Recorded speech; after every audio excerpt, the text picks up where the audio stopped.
everyone. Now we're starting the divisions of the nervous system lecture. I'm breaking it into 3 pieces. This piece is about the central nervous system.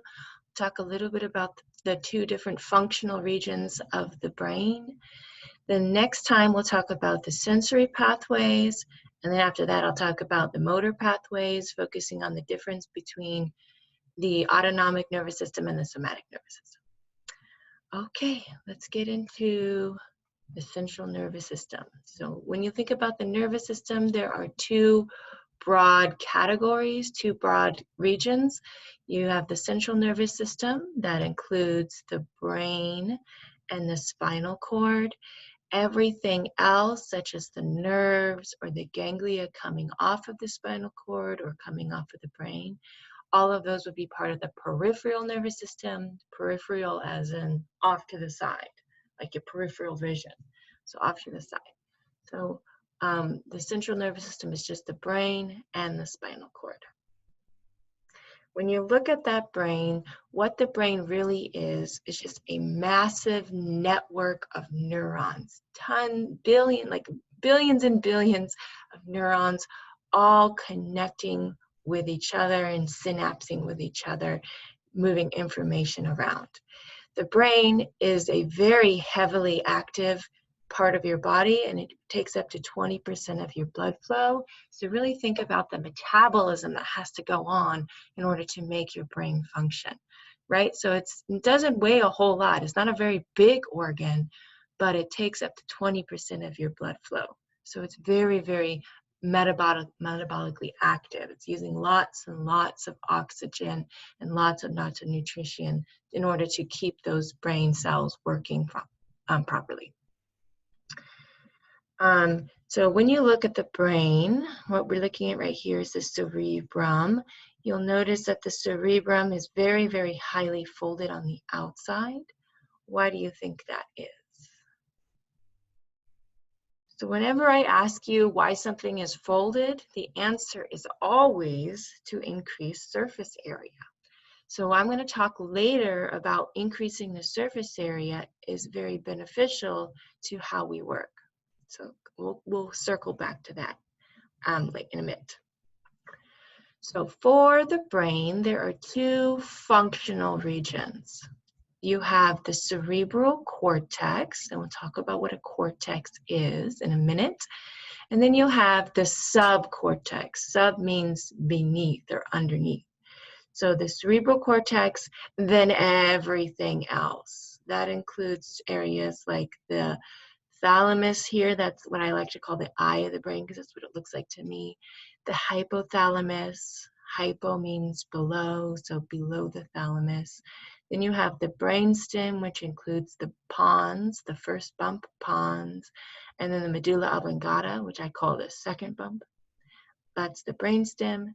And then in the back, you have the cerebellum, and the cerebellum is for coordinating and smoothing out muscle movements.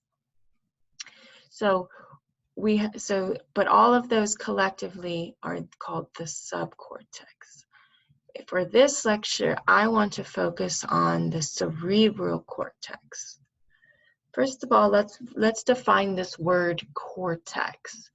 So a cortex is a broad term in anatomy that means the outside of any solid organ. So again, it doesn't necessarily refer to the brain. You can also have a cortex of, say, a kidney or something else that's solid. So what I like to think of it is if you have like an orange, the outer rind part, that would be like the cortex of the orange. So just the outside. Now be careful, some people get confused because they think cortex sounds like core, but it's not. It's the outside of an organ. So when you look at the brain, and what we're looking at right here is a frontal section through the brain. When you look at the brain, you have 2 different types of matter. You have gray matter, and gray matter are where the cell bodies and the dendrites are synapsing with each other. And then the white matter is white. The reason it is white is because that's where you find the myelinated axons. The myelin sheath has a whitish color, and that's what makes it white, the white matter white. So you've got cell bodies and dendrites in the gray matter, synapsing, connecting to each other. Then you have the white matter, which is the axons sending the information from one part of the brain to another part of the brain or towards the spinal cord. Okay, so connect, then send the information along. Now, for the brain, most of the gray matter is found just along the very, very outside, lining each one of those folds. It's also found in little islands inside called nuclei, but most of it's on the outside, lining each of those little folds. The outer rind of gray matter, that is the cerebral cortex. Okay, so it's just the outside part on the gray matter that is found just on lining the outside. So let's go back to our discussion about surface area. So remember that those folds right there, they are there to increase the amount of amount of area or space at the surface. And the reason for that is as you increase the amount of surface, you're going to increase the amount of gray matter. And as I've said before, gray matter is where the synapses, the connections between neurons occur. So if you think about evolutionarily speaking, we don't actually have that much, that bigger brains than other types of animals, but what we do have is a vast increase in the amount of surface area, the amount of gray matter or cortex for our brains. So really, as you think about evolutionary changes, it's really not about growing the size of the brain, it's about making the brains more wrinkly so that you increase the amount of gray matter. And that's important because that's where the conscious thought occurs, right? So any conscious thought, so when you think about thinking or you have a conscious movement or conscious or sensory input, anytime you're aware of something, you have perception of something, or you have conscious thought, all of that is going to be located just in this outer cortex of the gray matter. So humans, because we have such wrinkly brains, we have a lot of surface area, and that gives us a lot of processing power for those conscious, aware thoughts. So we have less sort of instinctual behavior, fewer instinctual behaviors, but more conscious thought behaviors. So let's start and look at electroencephalograms.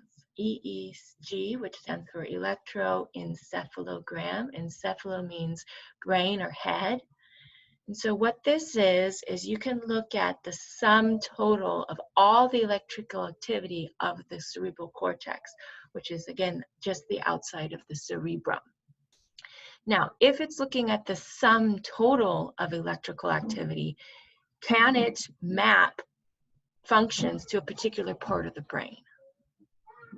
No, it cannot. Okay, so we can only look at all of the electrical activity at any given point.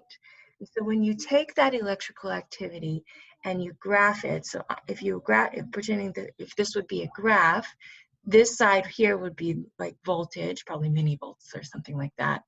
And then this side right here would be time. Right? So over time, you can look at the voltage at any particular point of time. And that gives you patterns. And those are called brain waves or brain patterns. So when you are alert, so you're hopefully right now, you're thinking about what I'm thinking, you're maybe even writing your notes, hopefully, you would be doing beta waves. And beta waves mean that they have very short amplitude. So amplitude means the height or the changes in voltage. So short amplitudes, but very high frequency peaks, right? So you have shorter peaks, but they happen very often. And the reason for that is because that means that various parts of your cerebral cortex are working independently from each other, and they're all working sort of on a different part of your consciousness. Those are beta waves. And as you become more relaxed and even getting to sleep, and all the way to fully asleep, you'll notice what happens is the peaks become larger and larger. Okay, so they have taller peaks, but you have fewer and fewer of them, right? So you have taller, less frequent peaks. And the reason for that is as you fall deeper and deeper asleep, you have less and less conscious. What's happening here is you still have the same amount of neural activity, so your brain is still very, very active while you're sleeping. But what happens is the activity consolidates on top of each other. So instead of all the neurons working on their own independent processes, they start coordinating their actions and sort of falling in step with each other so that you have coordinated peaks. And that's what makes it a higher peak, but a slower peak, because they're all coordinating, consolidating the activity together. Okay, so that brings us nice and easily into sleep cycles. So here we are awake, and awake we have beta waves. Again, we see that we have very short, rapid peaks, and that's because all those neurons are sort of working each other, working differently. And as we go through the sleep cycle, we'll have several cycles through the night. As you go through the sleep cycle, you'll get deeper and deeper. And what that means is you're sort of descend from the beta to the alpha to the theta, all the way down into the delta. And in delta, that would be the deepest sleep. You have the most coordinated action, so you get those slow, tall peaks because the neurons are consolidating together. So that would be going down into the deeper sleep, but then they're going to descend back upwards towards what's called REM sleep. And REM stands for rapid eye movement. And it's called that because if you look at a person who is in REM sleep, you can even tell underneath their eyelids that their eyes are darting back and forth. And that's because, they're sort of moving around. And this is where the majority of dreaming happens. So there is some dreaming that does happen in the other sleep phases, but almost all of it happens during the rapid eye movement, the REM sleep. So in this stage right here, that's where the dreaming occurs. And this is also where your somatic nerve, so your skeletal muscles, your voluntary muscles are paralyzed. So they're actively inhibited so that you're not acting out your dreams.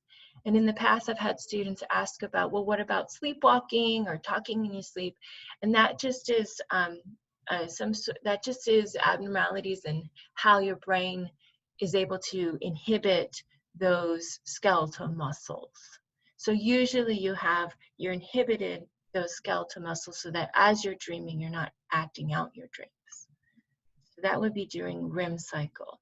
And you'll notice that as you go through the sleep cycles, okay, so here's one sleep cycle, another one. As you go towards more hours of sleep, you'll spend a larger and larger percentage of your time in sleep.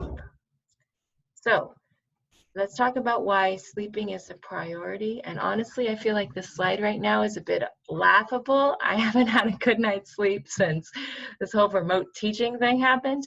But anyways, let's try to make it a priority, at least not give up sleep in order to do something else.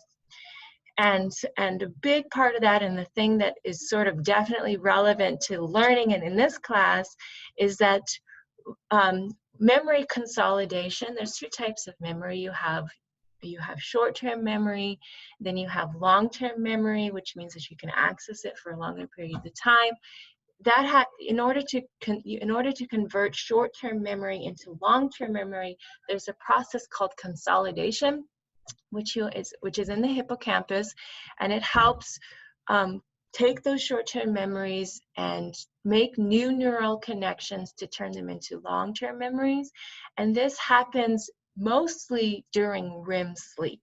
And that's why if you cram, it's always better to cram to study beforehand allow yourself to sleep, and that's going to help take those short-term memories that you made during studying and convert them into long-term memories, and now we have actual learning. Okay, and as you recall, the further you are in your sleep, so especially 6-7 hours, the last 2 hours of sleep, 7-8 hours of sleep, that's where the majority of your REM sleep occurs. And so that's why if you're always cutting it short, like 4, 5, 6 hours, you're not getting enough REM sleep, and that eventually will lead to difficulties with learning and make it more difficult for you to remember the things that you learned in class. So try to get your 7-8 hours of sleep if you can. The other thing is your immune system. What happens is while you're sleeping, and especially in those deeper levels of sleep, so the deeper sleeps down in here, during those sleep, your body boosts up your immune function and it increases the number of immune cells circulating in your body. And those are going to help, help defend your body. Probably why I've felt like I've had a cold since we started this. They're going to defend your body, and also it's been linked to, not maybe shown, but linked to a reduced risk of cancer, because one of the functions of the immune system is to go around and actually destroy cancerous cells before they spread. So it'll help you with your sickness. It decreases your sympathetic nervous system stress response, and that's especially linked to hypertension. So if you don't get enough sleep regularly, you have an increased risk in hypertension because of the inflammation and the immune response that's going to increase your blood pressure. And let's get down to healthy weight. So let me explain to you why it's not a good idea to give up sleep in order to increase exercise. So especially if you're dramatically reducing your sleep, what happens is your body produces a hormone called leptin. And what leptin does is it regulates how hungry you feel. So when you're satiated, which means you've had enough to eat, your body releases leptin, and that just tells you that, makes you feel less hungry. So that leptin is important for making you sure that you are recognizing that you've had enough to eat and that you're not hungry anymore. If you're not getting enough sleep, studies have shown that your body produces less leptin, and that can cause overeating, which can counteract any weight goals that you have. So, end result, sleep does a lot for you, especially memory and learning. Try to make it as priority as best as possible. Okay, now let's quickly talk about mapping, and then we'll be done. So at this point, for the EEG, the electroencephalogram, I've only looked at total activity from the entire body. I haven't talked about any kind of localization, and I don't want to spend very much time on this part, largely because I think that you'll probably got quite a lot of that in anatomy. But I do briefly want to talk a little bit about how we're able to tell which regions of the cerebral cortex are involved in a particular function.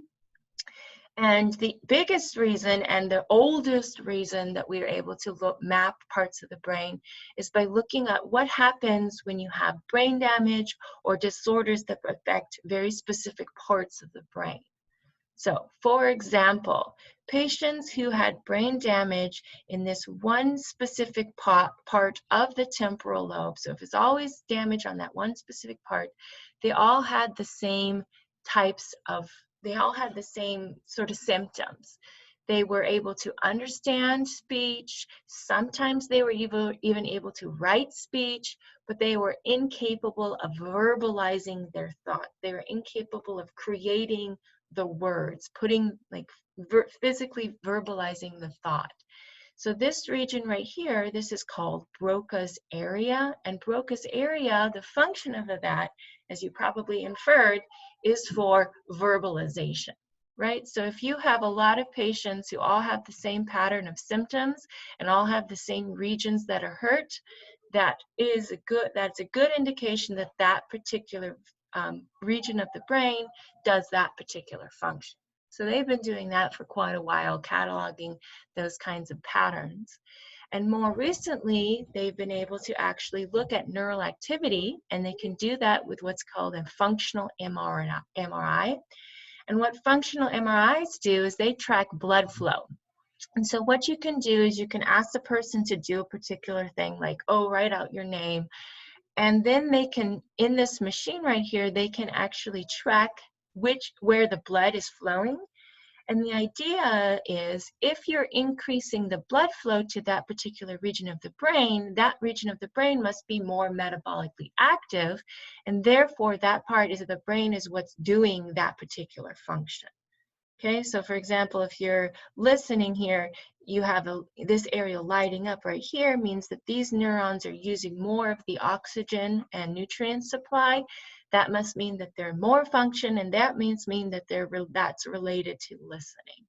So that right there would be the audio region of the brain. So they can do that and create maps where they see patterns of activation when people are doing particular functions. Okay, so this slide, do not memorize any of these particular regions. I will not be asking you about any particular region. I just want you to see that you can take that information and you can create maps based on the patterns that you see in the patients. Okay, so for example, there's Broca's area right there. Okay, another one I wanted to point out that might be helpful to understanding the pupillary reflex is there's the primary visual area. So that is where your perception or your first conscious awareness of visual sight comes from. It'll be on the occipital lobe in the back of your head. Okay, that's enough about the brain. Go on to the next lecture, which will be about sensory pathways.